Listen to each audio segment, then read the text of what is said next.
Gamshila Kwan, welcome to DiversiTV. I'm your host, Mark Harris. If you are new to DiversiTV, welcome. DiversiTV is a weekly interview show broadcast on Lane TV, basically dealing with subjects on campus and in the community on diversity issues. If you're a part of our growing legion of fans, welcome back. Our mission, and we choose to accept it, is to illuminate everyday diversity issues and give the mic and the camera to those who don't always get it. To that end, this season we have had an array of guests, which includes Makrini Kwashma, who is a Native American flute player, Juan Carlos Valle and Shane Martin with the United Coalition of Color, County Commissioner Pete Sorensen, talking about government's role in diversity issues and cultural competency, Chaplain Al Gaines with the Department of Youth Services in detention. Last week we had Kate Ali talking about art in context and how art can be used to both inspire and instruct. And this week we have Eric Richardson, who is the Multicultural Program Coordinator for Lane Community College.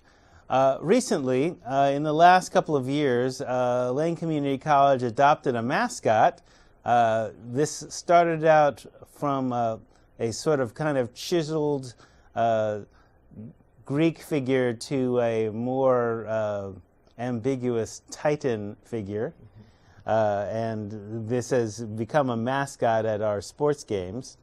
The Associated Students of Lane Community College is the student body at Lane Community LCC main campus. All credit students of the main campus who are currently enrolled and have paid the mandatory student activity fee are members in the ALCC. Yearly elections are held to choose who will represent ASLCC members in the student government. The elected positions in student government are the president, vice president, treasurer, multicultural coordinator, and 10 senators at large. The purpose of the ASLCC government is to provide for the social, cultural, educational, and physical development of its members, the student body, to establish and foster the recognition of the rights and responsibilities of students to fellow students, the college, the community, the country, and humanity, and to ensure that the student body is officially represented in all college-related activities and organizations. Student government also sponsors student organizations and also provides limited funding for student clubs. Tonight's guest is Eric Richardson, recently elected Multicultural Program Coordinator. Welcome. Hey, thank you. It's nice to be here. Yes. Where are you from? Well, I'm from St. Louis, Missouri, originally, back in 1968. All right. I'm a returning student, obviously, so I'm like a generation, past, I won't say my prime, but, so I'm coming back. I'm a returning student, non-traditional student from St. Louis, Oregon, Missouri, but I was graduated from school in Eugene, here at Churchill High School in '86. I've been raising a family in Eugene, for the last 20 years, been married 20 years in December to Tamara. Well, congratulations. Yes, thank you, man. It's a feat, actually. Yes, right. 20 years is a long time. Right, definitely. But recently just got involved with school activities, and it's been really invigorating, actually, to be back on campus and to be involved with different issues that are out there involving student priorities. What brought y'all out from, because your father was, I've done some work at KLCC, and your father hosted the jazz program for many, many years. What brought y'all out here? Well, my father was he was in an artistic group of people back in St. Louis, back in the late 60s. There was an organization by the name of the Black Artists Group, which was basically a co-op of artists who got together, and basically it was about trying to define themselves in terms that non-traditional terms, terms that are basically just at that point being looked at. Yeah. You know, as you might know, the holiday of Kwanzaa was invented in 1965, and during this movement there was a lot of, you know, looking inward for African American people, you know, and that meant looking back to Africa culturally and trying to redefine ourselves for the new age, you know. And so they were part of an artistic movement that really looked at music and dance and poetry as a very integral part of that movement and that definition of who we are as African peoples in America. And so that was basically my upbringing. When I came up as a young child, I was surrounded by that. And so when in St. Louis, after the assassination of Martin Luther King, though, the racial tensions were very high, and there's a lot of misunderstanding, a lot of not understanding one another, you know, especially racially. And my father at that time was going to Washington University in St. Louis, and he had a lot of friends who were Jewish and white and others, and so Chinese, Asian actually were pretty strong in St. Louis area also. My godmother at the time was a Chinese American woman, but she and they were intellectuals, basically trying to tackle the issues of the age, you know, about, you know, how we're going to integrate, what is integration, you know, these are all new issues for them back then, and even now, you know, because how do we integrate? We've integrated with our, you know, entertainment and you know, in some ways in society, but in other ways we're still very separated, you know. But so his mission really and his idea was about moving out to Oregon with a bunch of friends, a bunch of intellectuals. It was like a move west. Yeah, go west, young man. Yes, yes. We're trying to expand our horizons, you know, go to open spaces and whatnot. And at that time, they was still kind of represented that, you know. And so that's how they ended up out here. So my politics, if you'd like to say, you know, I was raised on a very I don't want to say left wing, but, you know, we were basically back to earth, back to Africa, you know, back to understanding the spirits and our connection with indigenous life. And so it's kind of curious that once we got out here, that the people that, you know, Dad ended up being friends with folks like the Keeseys and others folks, because there's a strong African American community here also. So you know, we had our foot in both worlds, and that he came out here looking for the freedom and the ideas that were embodied by the countryside in Oregon at that time, you know. And so we were part of that, you know. And so the whole idea of sustainability, forestry, you know, the Ho-Dads going back and replanting trees after the slash and burning, you know, that was going on with the timber industry, you know, with the timber industry, you know. So it was a lot of the communes and whatnot of the 60s that took it upon themselves to replant to begin with. And so this idea has been, you know, commercialized and you know, it's big business now. But to begin with, it was about people caring and doing what it was needed at the time.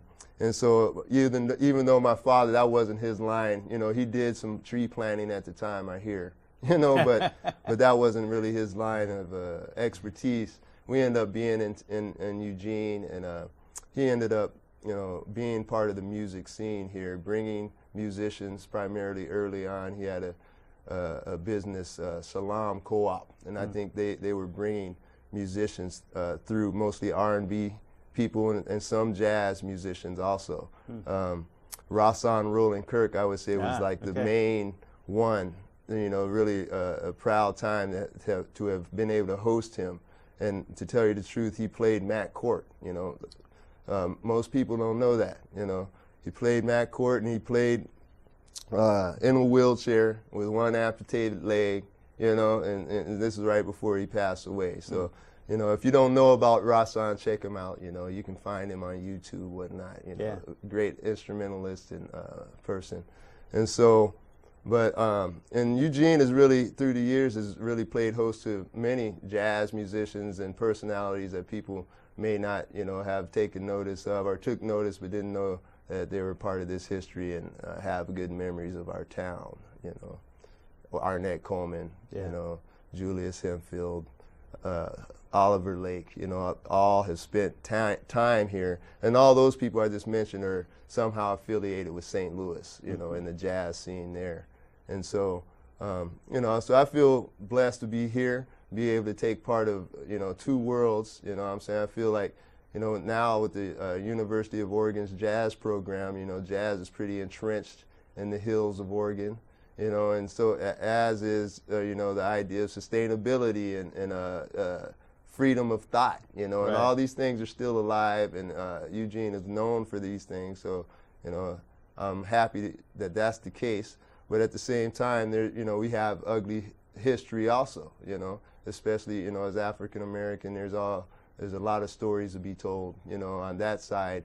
But for the most part, I try to keep my outlook for the future positive, you know, because we're trying to head in a positive direction. Well, did you ever encounter, you know, the usual horror stories or the usual resistance to? I recall a joke, I guess. That's how it was characterized, as a former University of Oregon president, former attorney general, had made a joke at a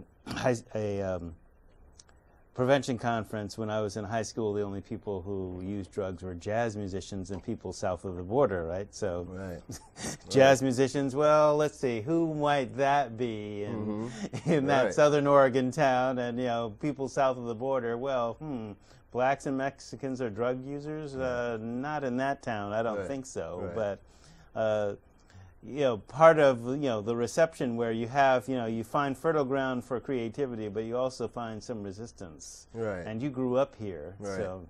Well, yeah, so you find resistance in that the fact people are labeling the music as being one thing. Is that what you mean? Yeah, being one thing, or you being one thing, being accepting of you or not. Right. Well, you know, these things is very funny, you know, because as a jazz musician, you know, our repertoire of interest, you know, it can be many, you know, and one, like, for instance, you know, during the 60s, a lot of jazz musicians took on Muslim names, you know, and maybe became Muslim, and maybe didn't become Muslim, but took on a Muslim name.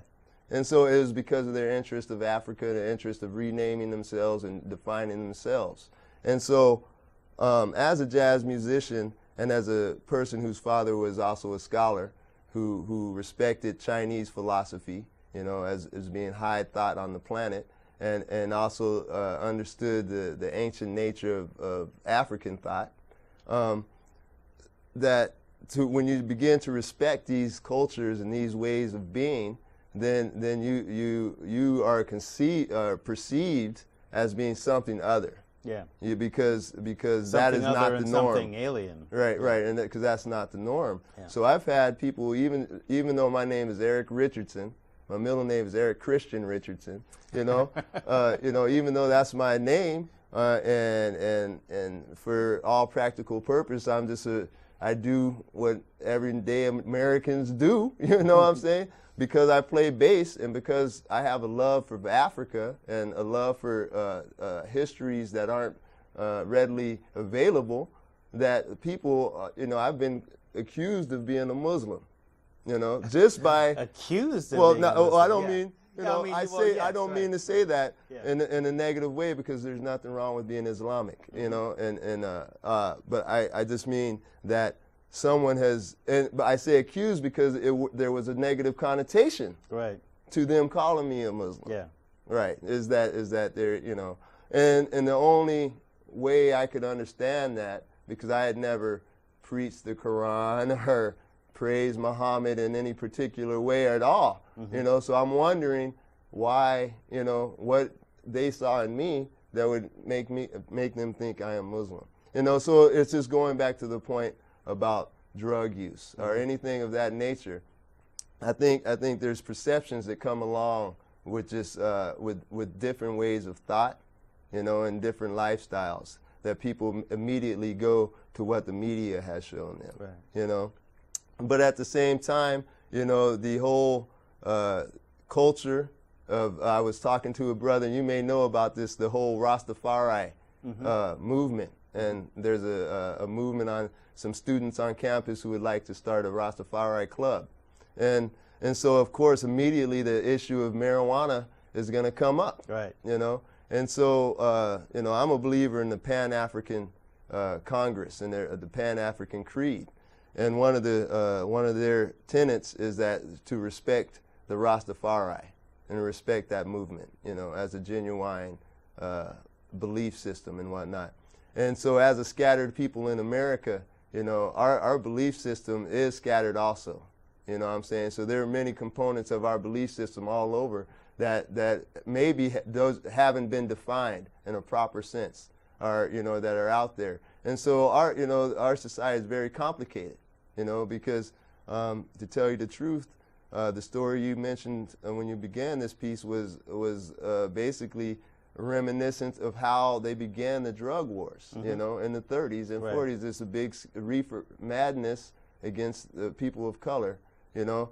But the real threat wasn't that people of color were using it. It was that, you know, the dominant culture was using it. And, so, you know, and it always has been. So I mean, that was part of, you know, if we look at, I guess, you know, being accused of being Muslim, which was, you know, is always interesting, kind of like, well, if I'm going to be tarred with that brush, you know, then it's like the reference should be like to Malcolm X. And if you basically use Malcolm's analysis, which is essentially an African analysis. Right. And that's the I guess the idea. If you're a thoughtful brother, if you're considering things, then obviously there's some, you're out, you know, outside of the norm, and the only other reference, I guess, would be Malcolm X. You know, so and then you get the kind of the militant label, or, you know, whatever. Exactly. Now, you know, as far as jazz music, you know,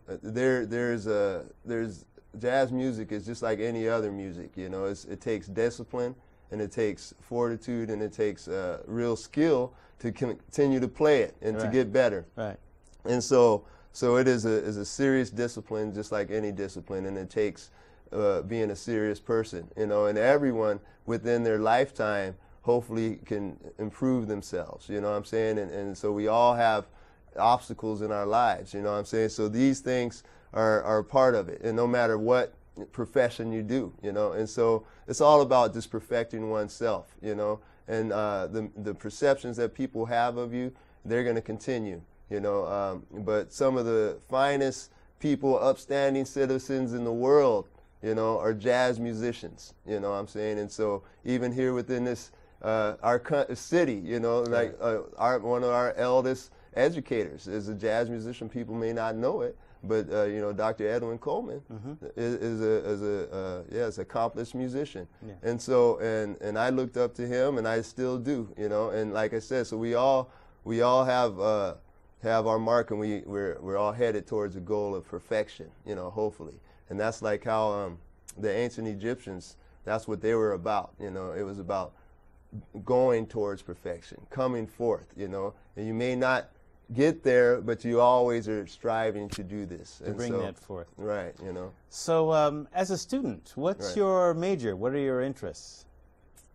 Well, as a student, I'm just learning, you know, the ropes of student government, you know.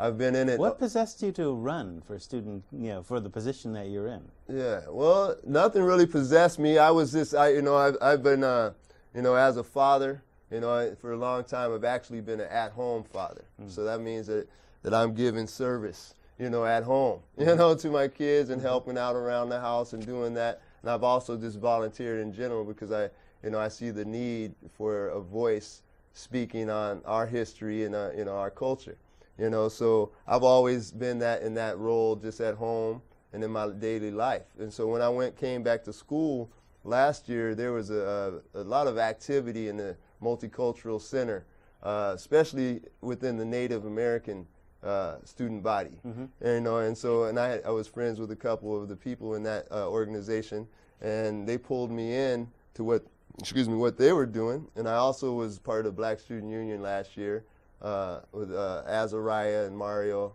Parker Milligan, you know, and they also, we did issues last year, and last year was really issue driven. You know, we talked about homophilia, or is that homophobia? Excuse me, not philia. Yeah. Homophobia, yes. You know, and within the African American community, and, because I mean, in years past we've had issues with that at the MLK celebration. You know, so this is, you know, we shouldn't shy away from these issues. The president himself, I think, has signed 2 pieces of legislation dealing with this issue. You know, one dealing with bullying particularly, and then the Matthew Shepard piece last year. So the president's leading the way, and we ought to all just follow suit with our, you know, with our solidarity with people and their lifestyles. You know, everyone should have the freedom to be themselves. And so. Well, I mean, he has run into some difficulties with "Don't Ask, Don't Tell," but you know. Well, that's. I'll definitely grant him, you know, the things that he's made progress on. Right. So the beads. Let me ask you about the beads you're wearing, because one of the things as multicultural. Why don't you tell me what your job description is as multicultural program coordinator? Okay. Yeah. Well. Actually, in your piece at the beginning, you said it was a multicultural coordinator. Yeah. So this year, last year, the bylaws were changed, and we created 2 positions. Okay. And so we have a campus events director now, Vashti, and who is our newly elected into that position. And then I've been changed to the multicultural program coordinator, right? And so and in that position, basically, I chair the Council of Clubs, which is the collection of student clubs that are formed each year, and it's basically up to the students themselves to form their own clubs, and they basically need 10 members, an advisor, and basically bring in that paperwork. And we begin the process of recognizing them, ratifying them as a club here on campus. And that allows them access to some of that money you were talking about, that is the student fee money that the ASLCC has access to each year in our budget. And so that's the main job that I do, is chairing that council. And then I also sit on a diversity council with you. You know, I'm learning about that. I've only been to one board. We only meet once a month. I'm hoping. That must have been interesting for you. Very interesting. Things are in progress, you know, and I just kind of plop in there. And then also in my position, I'm also serve on the board of the Oregon Students of Color Coalition, which is a component of the Oregon Students Association. Basically, we work for student issues and lobbying Salem. And you have a conference coming up this weekend. Yes, we do.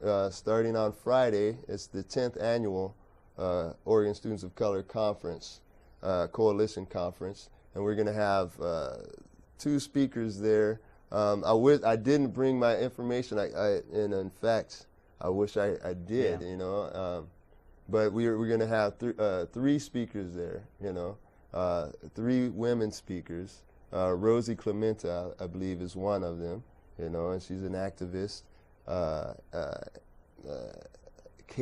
Andy Katie, is that right? I think so, yeah. You're right. It's another activist from North Carolina. And then third, I don't have her name. Yeah, and a bunch of workshops. Workshops every day. I just looked at the list of them. I think every day there's going to be about 10 to 12 different workshops to choose from. And so you'll be giving a workshop there, I heard, that I'm going to attend. Yeah. The therapy one, right? The African-centered reality therapy. Therapy, yes. And people were curious about that. They're like, okay. But then also myself and Wesley Smith, who is our vice president of student body here, and also a member of the Warm Springs Tribe. Yeah. He and I are going to give a presentation at the conference workshop, entitled "The Long View: Indigenous and African History as a Pathway to Social Engagement." Yes, and so we're going to talk about that for a little bit. Okay. Well, basically, what we're going to do is because you have kind of an Algonquian look to you. Yeah. Well, my thing, I'm going to leave the native side to Wesley. Yeah. You know, Okay. you know, okay. And as far as my native side, you know, I've yet to been, you know, had the blessings of meeting the right relatives and getting the right information about that side. Yeah. But I do have relatives in Tennessee still, and who are with the Cherokee now. But I don't know if that's the original tribe, but that's who they're dealing with. That's my aunt, my father's sister, and so. But so he's going to deal with the native side. But what we're going to do is basically look at the construction of history, how it's been taught since in the 18th, 19th century, you know, version of Native American history and African history. And then we're gonna flip that on its head and look at Cheek Anta Diop's theory of monogenetic theory and the two cradle theory. And we're also going to talk about the ancient bolt culture theory for the Native American peopling of America. Yeah. What do you mean two cradle? Well, basically, the two cradle theory has to do with the formation of cognitive thought that exists with us today, and that basically the theory is that there were two cradles of thought that are predominant today, that exist side by side today and are learning from each other. And this process is what we call, you know, multiculturalism or whatever it is. Okay. And so, but the two cradles basically, as described by him, was the northern cradle and the southern cradle.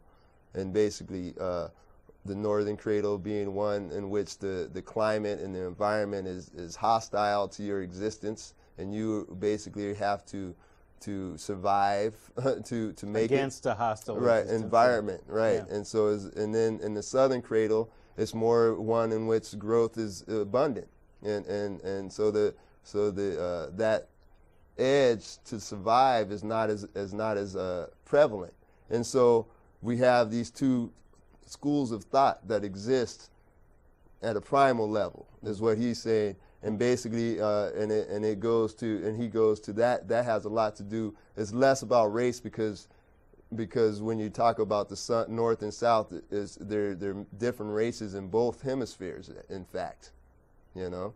And so it's more about just consciousness, you know, and how we were trained to survive. And so, and as you know, this has been 500 years is a long, 700 years is a long time, but it's really not in the scheme of history. And so, and this is another thing, our workshop, that's why we call it the long view. The long view in the scheme of history, if we can go to Warm Springs land out in Oregon and find a 10,000-year-old artifact where we know Warm Springs peoples were here burning fires and maybe telling stories around the fire, then that stretches out our conception of who we are, and how long we've been thinking about the things we think about, you know. And so this is a concept that was basically foreign to 19th century academia and whatnot, because it was coming out of Europe. Everything was new, you know. There was no idea of 10,000 years of history and continuity and continuality. You know what I'm saying? So continuity, continuity. Yeah. So for the African, you know, since the time of slavery to now, there's been a disconnect with our tribe, with our memory matrix. But for Native Americans, for a lot of them, there's been a disconnect also. But for many, luckily, some of the elders survived, and the languages have survived. Despite attempted genocide. Right. And so we still have the land, we still have some of the language, still have the elders to pass this along. Whereas the African in America, really, it took what was described as the scrapper generation, you know, which is right after the First World War. Basically, these were the first Africans post-slavery to travel the world as non-slaves and to see the world for what it was as Americans. And so when they came back, the story that they were being fed wasn't meshing anymore, because by then they had heard about Ethiopia. You know, they had heard about, you know, the different kingdoms, you know, and different philosophies in Europe and different ideas that had been circulating in Europe that hadn't made it to America. Classical African civilization Exactly. influencing Europe, etc. Exactly, and Europeans recognizing that and writing about it, that books that would never have made it to America because of what their content, Volney, for instance. And so there's so when these brothers come back, I call them scrappers because they were piecing together our history with scraps from newspapers, National Geographics, you know, wherever they could find the information. Our elders 3-4 generations ago were looking for it, and the ones who had access to higher education, which were few and far between, you know, did their best, you know, and W.E.B. Du Bois, you know, so he was really pushing the idea of Africans having an ancient civilization and being part of something greater than the slave horde, you know, that some people believe existed. And so, so this whole idea of basically looking back to our ancestors, both native and African, looking to their words and using these words and concepts to engage within modern society and not to withdraw, you know, and not to just use their words to say, oh, this is ours and we're going to be here, but to use their words to actively engage our brothers and sisters, you know, even who aren't of the same culture or race as us. And because this is what it means to move into the future, is that we're all coming closer together and we all have to respect each other's best. We don't have to respect each other's worst, you know, because that's why they call it the worst. You know, we discard that. But what people have to offer that is exceptional and that is worthwhile, we all need to begin to respect these things and then construct a different, you know, type of future, you know. So as multicultural program coordinator, I mean, because the things that you've been talking about while we've been here at the show are not necessarily reflected within the curriculum of the college at large, right? And it's not necessarily something you're also going to pick up in the local high school because, you know, I worked at, you know, of course you remember me working at Churchill during the time that you were there, right? And so while the district might have paid for an Edward Nichols to come present to the district, it's certainly what Dr. Nichols was teaching was not filtering into the curriculum in any way, shape, or form. So when take for example today, today in something like 19 years of working at Lane Community College, this is the first time I've seen a pep rally, right? And so, I mean, this is historical in that sense, which is, you know, kind of an ironic thing to think of as a pep rally. I mean, that's why you're wearing the beads, right? Yes. You know, a pep rally. And explain how that came about and some of your thoughts. Okay. I mean, it's interesting. Okay, now, basically, I am, as multicultural director, I am just doing what I feel is right. You know, as an African American, you know, so, you know, you might expect me just to want to focus on African ideas and have everything Africa out there. But you were elected not just by African Americans, but by a lot of folks. Probably hardly by any African Americans, actually. You know, but that doesn't mean that you know, but so I'm part of the Black Student Union.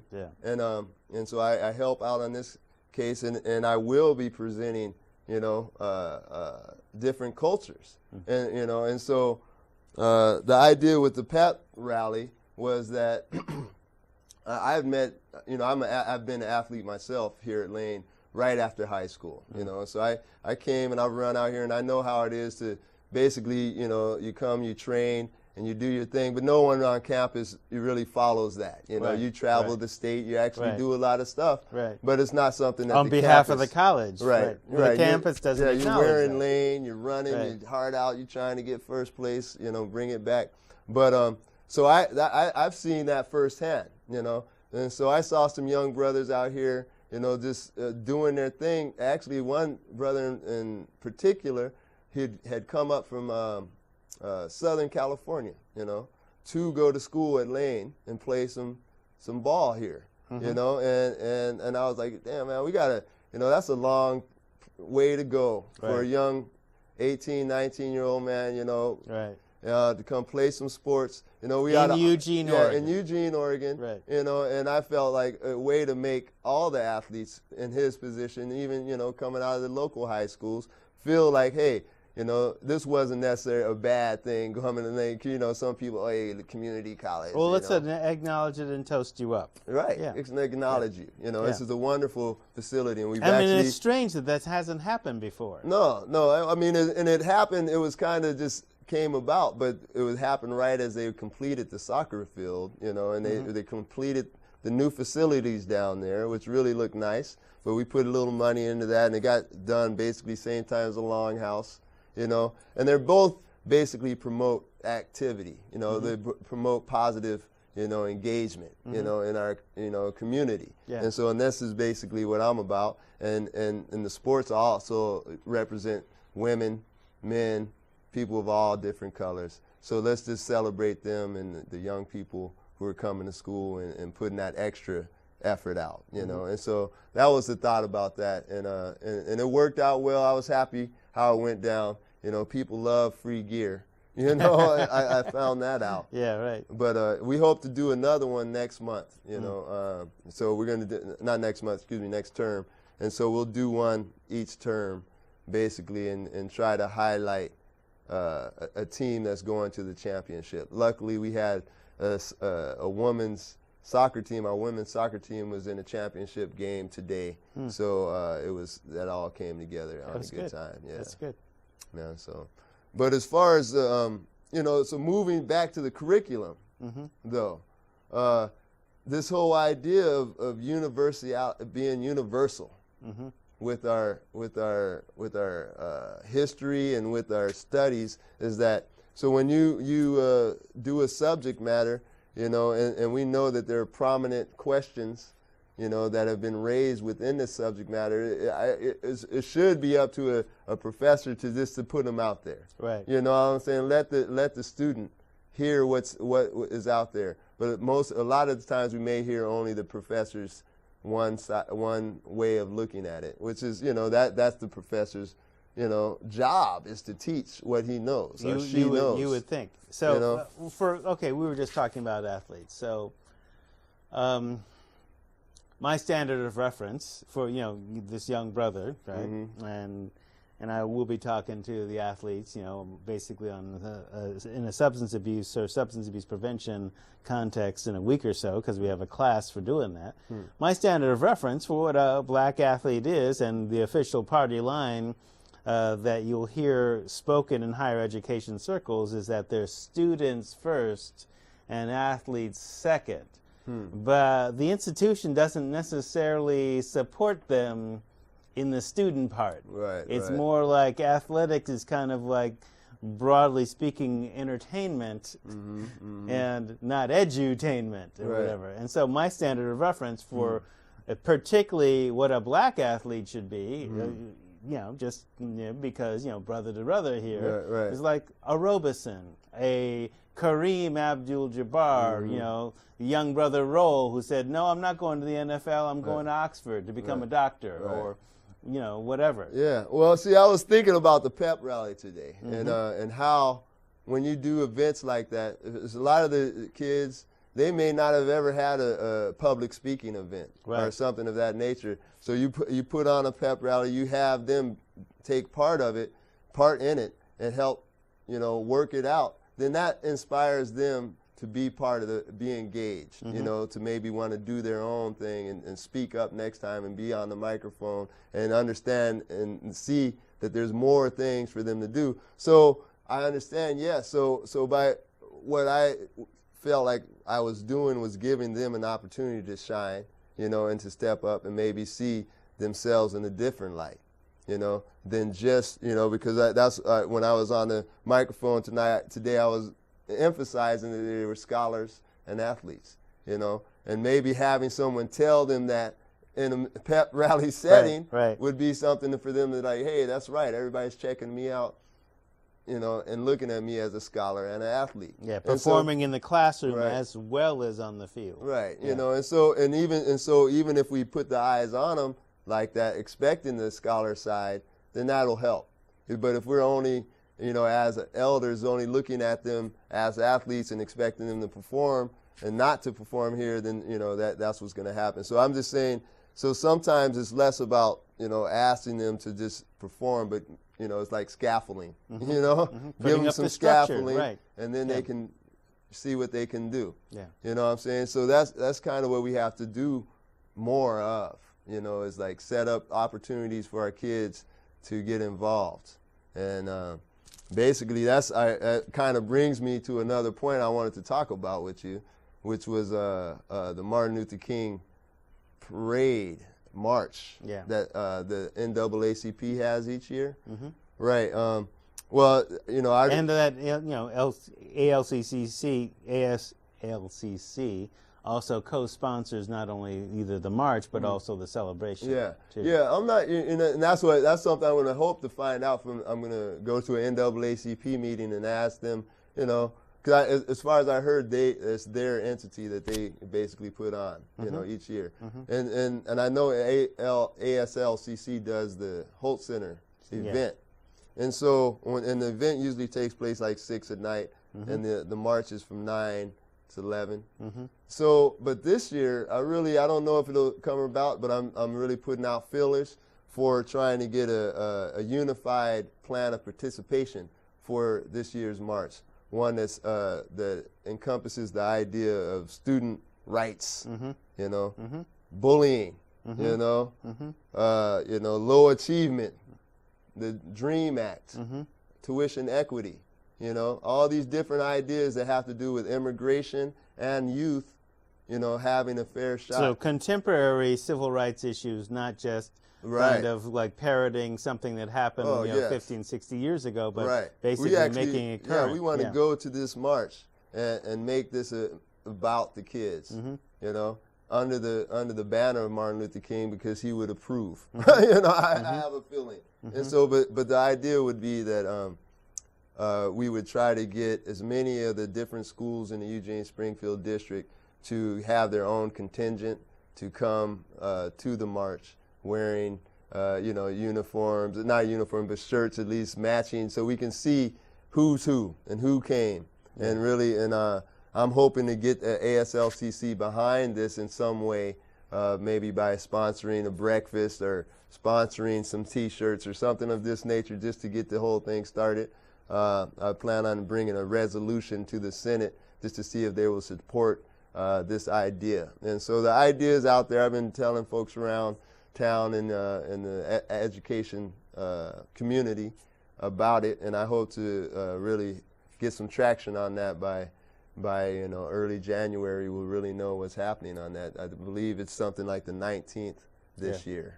So this year, I guess, how do I phrase this? We lost a civil rights activist, but gained a ancestor, as it were, that you want to honor in a particular way. Want to talk about yes, Mother Reynolds? Okay, yes, Miss Maddie Reynolds. I tell you, she's like a matriarch. She was a matriarch, a grandmother, you know, and an elder to the many people, if not damn near every living black person in Eugene. She was an elder. I believe she was like, how old? 93 maybe. Yeah. And like that. But so I was raised in Eugene, knowing my father and her daughter Lottie Bell were really close, and Lottie Bell and my father really at one point they had an African study group. You know, and we would get together. Was that a Pettisett? Yeah, a Pettisett. Okay. You know, and Willie Mims and Lottie Bell, my father, Michael Jackson. You know, these are all like older folks in town. And they started this African study group, and we met weekly, and on occasions Miss Reynolds would come by, You know, she was very much a church lady, you know. Right. And so a lot of these African study groups, we were, you know, we questioned, you know, all kinds of writings. You know what I'm saying? Right. So it's always controversial. As it were, right. Right. So it was controversial, but she was always fun, and she always respected that we were trying to connect with our African roots, and she understood that.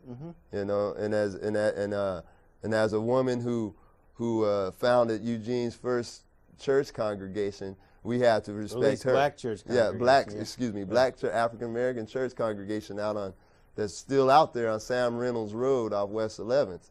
You know, that she was always respected. And so I remember, you know, back in 1995, you know, I had a domino tournament. You know, and this was when some of the old cats were still alive. The cats like to throw the bones and you know, drink beer and have a barbecue.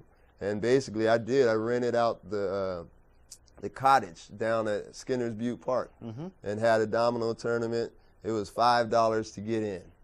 You know what I'm saying? Winner takes half the pot. Yeah. The other pot was going like Honey or, you know, an something organization like you know, I can't even remember. But anyway, the story was that we had, you know, all kinds of heavyweight brothers and sisters who could play dominoes from the old days there that day, and Maddie Reynolds, Mama Reynolds came, and she took all the money. You know, she came and she was an expert domino player from way back. You know, so we have these good old boys, you know, talking smack, doing that, and Miss Reynolds just go ahead quietly took the show. But yeah, so I always remember her as being giving me the opportunity to do what to be part of the community.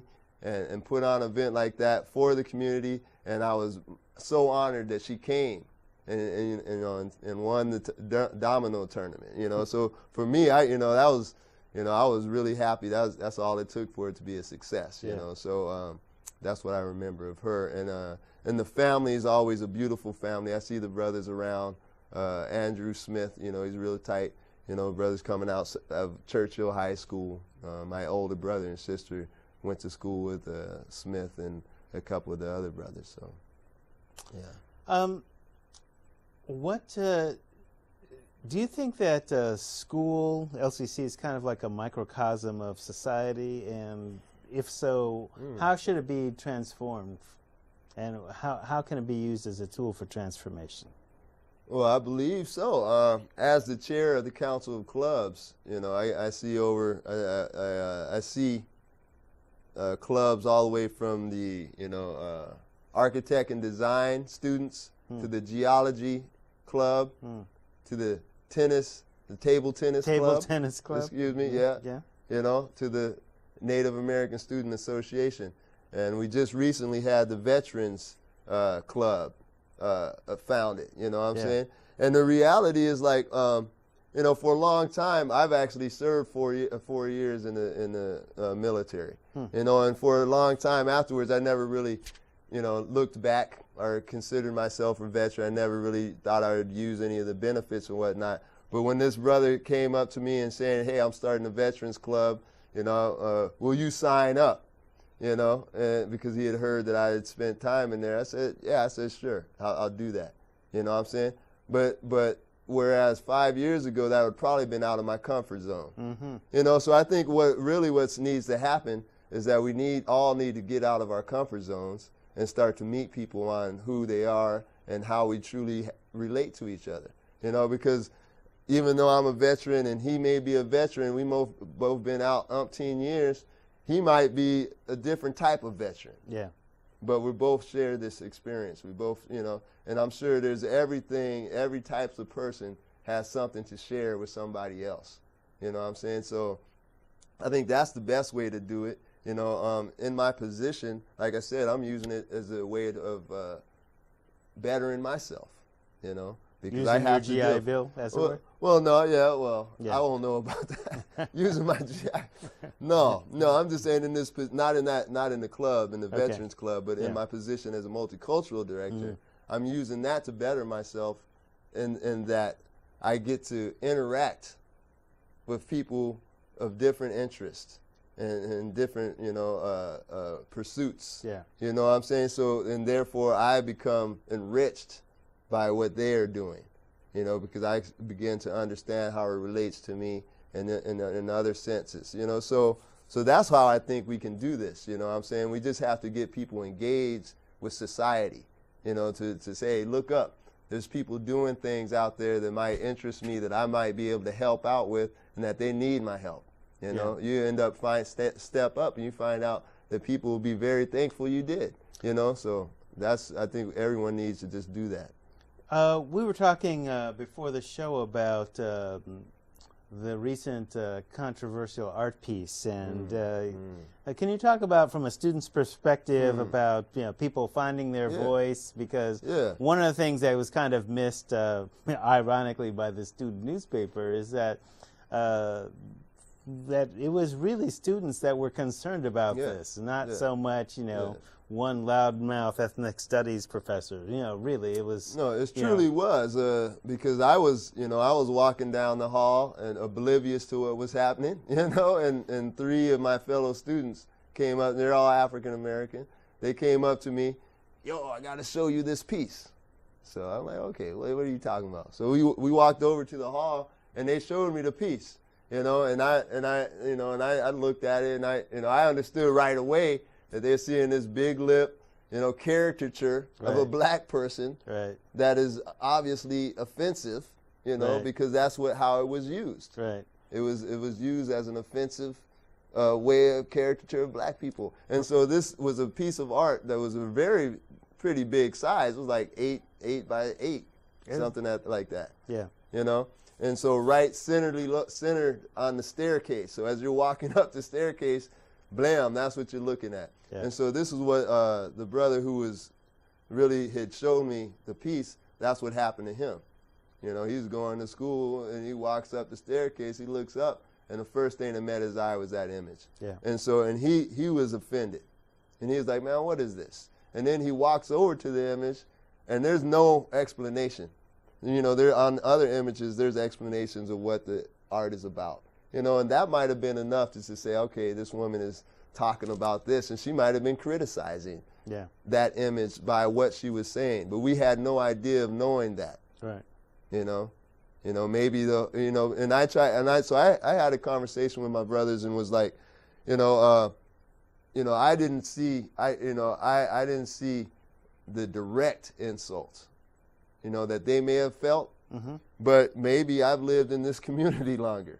You know what I'm saying? And so have dealt with enough insults already. Exactly. So I mean, not to say like that this rhino, community is a very insulting community, but there's been times, I've been here a long time, there's been times where I've had direct insults because of my race. And so to see this picture, I was saying, yeah, man, I understand. You know what I'm saying? But as black people, you know, in a society that basically incarcerates us at record rates, and we achieve it, you know, at low rates, and all the issues that we have to deal with, you know, we don't need to have knee-jerk reactions to insults, even bigger ones. You know what I'm saying? We have to be thoughtful, and so that was my advice. So there are bigger insults. Right. Yes, sir. And so that was my advice immediately. I said, I understand, man. You know, we can talk about it, but I don't think it's such a big thing that we ought to, you know, mount a protest per se. You know. But at the same time, the issue was out the bag. You know, and from there, I had several conversations about it throughout the school, and I think. It's too bad that they just took it down unceremoniously. They didn't really, you know, the artist was upset, you know, all this type of thing happened. But I still think it's a good issue. We can still talk about some of the issues that came out around that piece. I mean, we can basically, we live in a community where, you know, in all fairness to the artists, I mean, as far as, you know, basically the silence about, you know, defending the piece or explaining the piece, it is possible, and, you know, Eugene is one of those places where people can have not even realize that kind of piece can be offensive to folks. Right, just from lack of contact or lack of context. Right. But that piece was, you know, it was pretty, you know, standard fare though, you know, Yeah. you know. I might not have thought so if it didn't have the watermelon wing. You know what I'm saying? You got a watermelon wing on there, Right. looking for the chicken bone. Right. But but the thing is that we laugh about these things, but these are very hurtful. Right. Hurtful, you know, and like I said, the scars that came about through, you know, the enslavement and capturing of Africans and all the things that happened and the discrimination over the last years, these scars still run deep. Right. You know. So we're going to basically have to be dealing with that in terms of an educational response. I want to thank you for coming in. Okay. Yes, sir. Thank you. It's been a pleasure, man. Let me give me a little something. All right. If you like what you've seen, email us at liveclass@lanecc.edu. Put DiversiTV in the subject line. Tell us what you liked. Tell a friend to watch the show and suggest future guests. Till then, go well, stay well.